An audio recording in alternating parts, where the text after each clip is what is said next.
To this unified budget, we're now joined by Dr. Bاسم Hashad.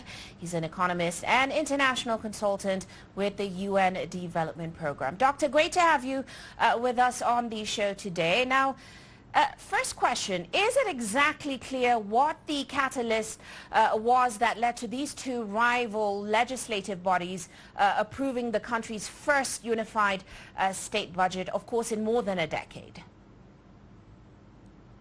Thank you so much for having me again, and I'm very happy and pleased meeting you on air again, my friend. But actually, I couldn't agree more. I mean, this agreement is indeed a historic moment, and it reflects, in my point of view, a convergence of political, economic, and institutional factors. But let me explain more. First of all, there was a clear economic necessity behind this. After more than 13 years of financial division, Libya's economy was suffering from distortions, parallel spending, weak fiscal control, unequal resource distribution. All these factors created pressure on both institutions to move forward or toward a more sustainable framework.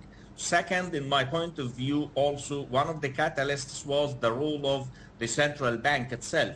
This role was very critical. The fact that the signing took place at the central bank in Tripoli under the supervision of our friend Naji Isa, the governor Naji Isa, shows that there is like a stronger institutional push to unify the financial decision making and restore the credibility to the Libyan economy. And also, in my point of view, the structure of the agreement itself acted as a catalyst. In my point of view, the inclusion of development program worth around, let's say, 40 billion Libyan dinars, like 12, 13 billions of US dollars, I mean, distributed across all regions, East, West, the South. This helped address one of the key political concerns, which was the fairness. And this made the agreement more acceptable to all sides, in my point of view. Also, the commitment to link spending to the actual financial capacity of the state. This is also very important. It signals a shift towards more disciplined fiscal policy, and of course, which both sides could agree on it, the West government and the East one.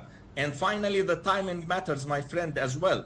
With rising oil revenues and the new energy discoveries announced recently, there was a shared interest in creating a unified mechanism to manage these resources effectively. So overall, the catalyst was a combination of economic pressure, institutional leadership, fair resource allocation, and improve the revenue expectations, in my point of view. Quite interesting. And of course, you mentioned there it was out of economic necessity. So then how significant will this decision be to restoring the country's financial stability and also ending that sort of financial fragmentation that has existed between the two regions?